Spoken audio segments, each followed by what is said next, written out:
Wow, we're just on time. Wow, the sun is coming out early today. I didn't anticipate it. Well, it's 6:37.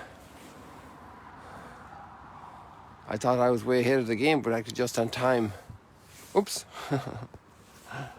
Touched something there, people. Sorry about that. Gotta catch that sun coming out.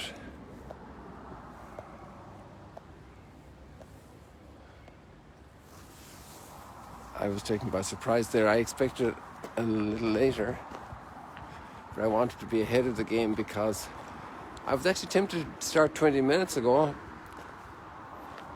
and there was a lovely red, a few streaks or bands along there, just where that cloud is also reflecting now, just above the sun disk.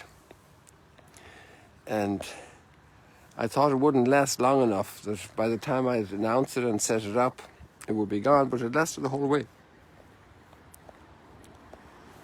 Every day is new, every day is different, every day is a new creation.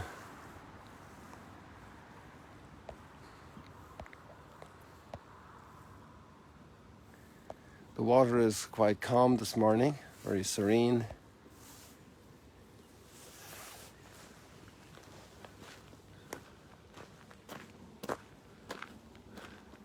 So much new green abundance and some old green.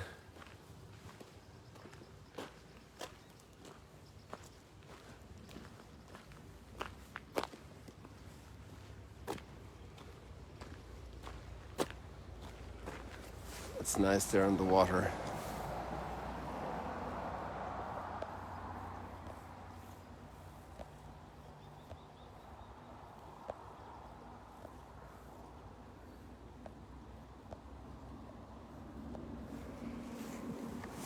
So we have a big conversation this morning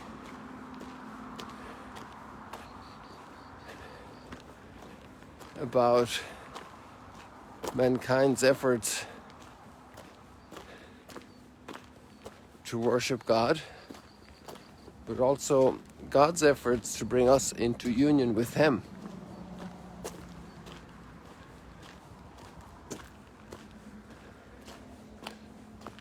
And Solomon the king is praying in the temple.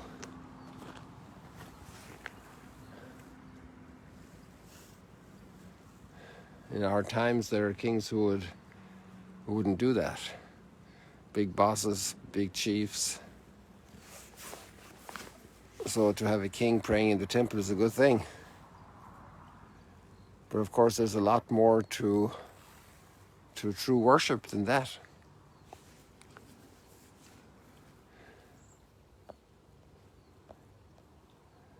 It even affects us, priests, clergy, people full-time consecrated to this. Our worship could also be false. It could be contaminated, it could be impure, it could be pharisaical. And there's the conversation of the gospel. So these two texts, actually, as different as they are, go very well together, because they speak to that challenge of getting our act together to have true worship.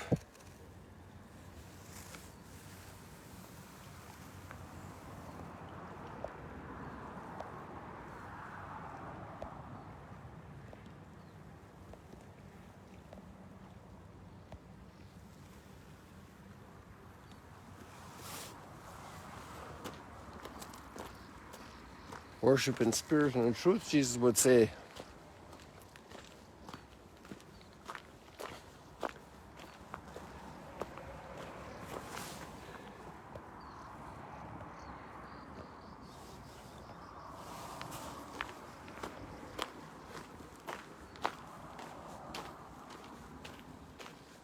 So it's a glorious day for the temple in Jerusalem, the first temple built of cedar from Lebanon,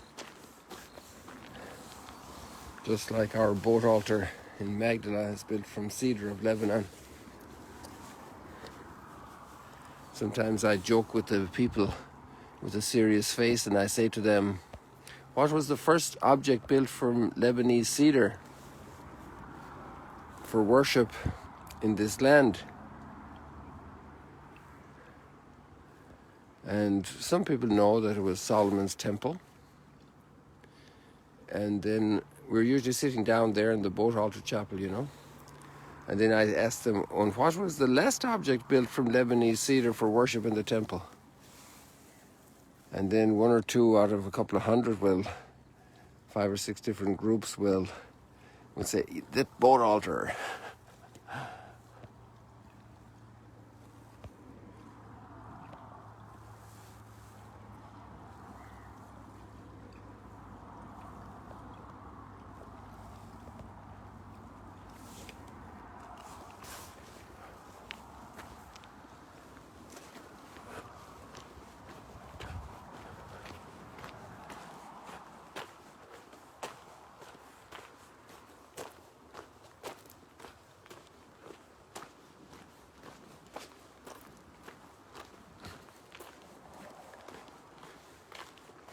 So the best part is not the building that Solomon has prepared, but his prayer for his people, his adoration of God. Because we have many beautiful buildings for prayer, but sometimes they're quite empty. And that great culture, culture is very related to the original meaning of cult, which is worship. Because culture grows from worship of God. Because the human spirit is in its true place. There we can see the hills bordering Lebanon, just speaking of the Lebanese cedars. First of all, that's Migdal, right there behind those bushes. But up higher, you can see a faint little line up there, let's say about a third down from the top of the screen, horizontally. Those are the hills of Lebanon, the Lebanese cedars. I was blessed to see them once. A Maronite deacon in Jerusalem brought us to Lebanon. We traveled to Amman in Jordan, and then we flew from Jordan from Amman to Beirut. And it was December, and we were up in the mountain, and we could see the cedars in the middle of the snow, the famous Lebanese cedar.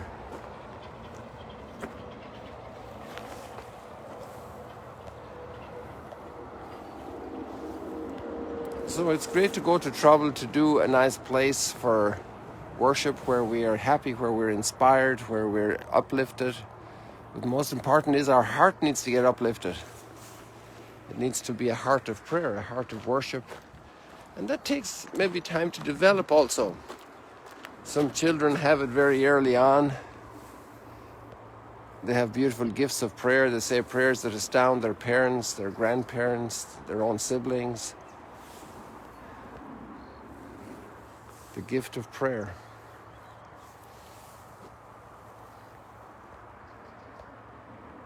It's a gift, It's a gift of grace, but it's also a cultivation like everything. You could have a talent for piano or music or guitar, but if you don't practice, that's not going to go very far. There are geniuses who compose even when they're children, but they also practice a lot. Practice makes perfect. And sometimes maybe we could regret that we don't have a spirit of prayer. Maybe we could desire to develop a spirit of prayer, but then we need to take the necessary steps. And obviously, your daily contact with Scripture is one of the primary stimulators of prayer, because God is talking to us. And our thoughts become focused on God's matters, on His intentions, on His hearts, and we react on our hearts, and we react to that, and that's really prayer. We're talking with God, we're responding. But then it's not just a theoretical thing like we study a picture in the museum from hundreds of years ago. It's actually talking into my life today.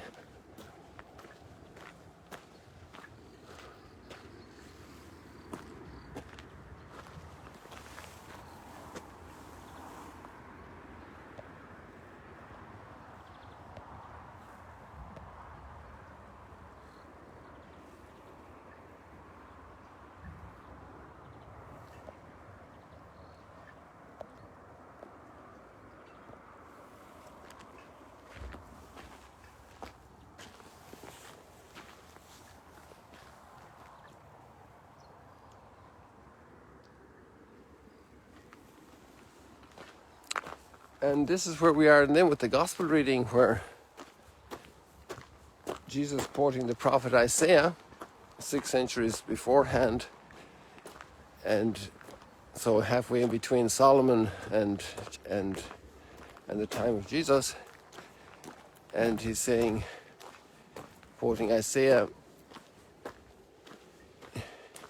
"They speak lots about me, but their heart is far from me." And that's the big challenge, really, how to integrate our heart, how to bring our heart in sync with our words, with our thoughts. And our hearts can't be in sync if our lives are array, if our lives are off the right track. It's not possible for our hearts to be in sync, because our passions draw us away all the time. Our behavior draws us away. And the beauty that should be resplendent in our life, that culture coming from that true worship, is not happening. And so we have that horrible situation where a wonderful religious guideline and behavior of dedicating things to God became the robbery of the honor and the support due to parents, a minimum sustenance for them. And so injustice can be cloaked with piety. And that's a horrible situation. You know, we have that beautiful letter of John, and pointing out that how can you say you love God and do things for God, say things to God, but then your neighbor in need is not getting any response from you. And that's really, first of all, our first neighbor is our parent, or both our parents, our siblings. And if they're in need, God has put us there to be a blessing for them. Look at the new flowers are coming. We didn't see the new ones here I think these are brand new. It's my thought, and I'm surprised they're out in February already, because they were going strong until the end of the year. Strong, not really, but they were still going abundantly. That's the first new one I saw now in a while.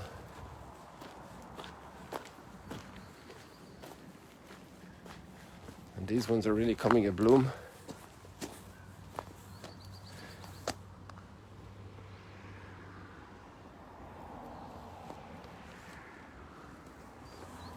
Some of them are a bit storm bent, beaten already. Amazing beauty.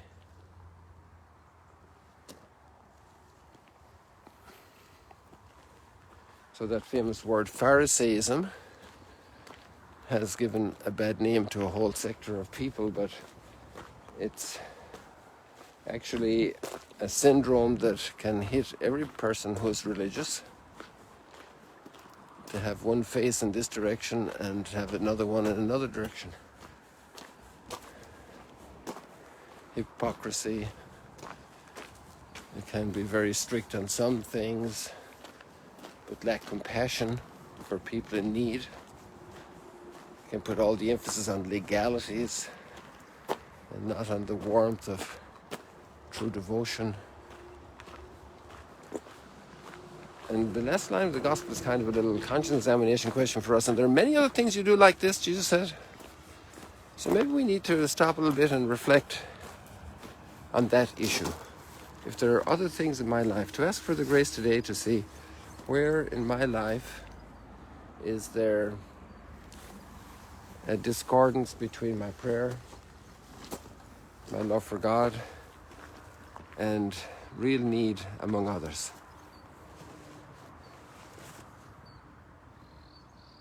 I think we'll leave it like that today. This was a nice moment here with you. You can see where we are, here underneath the southern cliffs of Arbel. Today is a day of sunshine, that's the prediction. Looks like it's happening. But I think we're going to have more rain according to the predictions I saw yesterday evening. I'm not sure if that's updated. So in a couple of days we'll have more rain, maybe tomorrow. God bless you. See you later, alligators. Let our worship be also the greatest stimulant for our charity, for our kindness.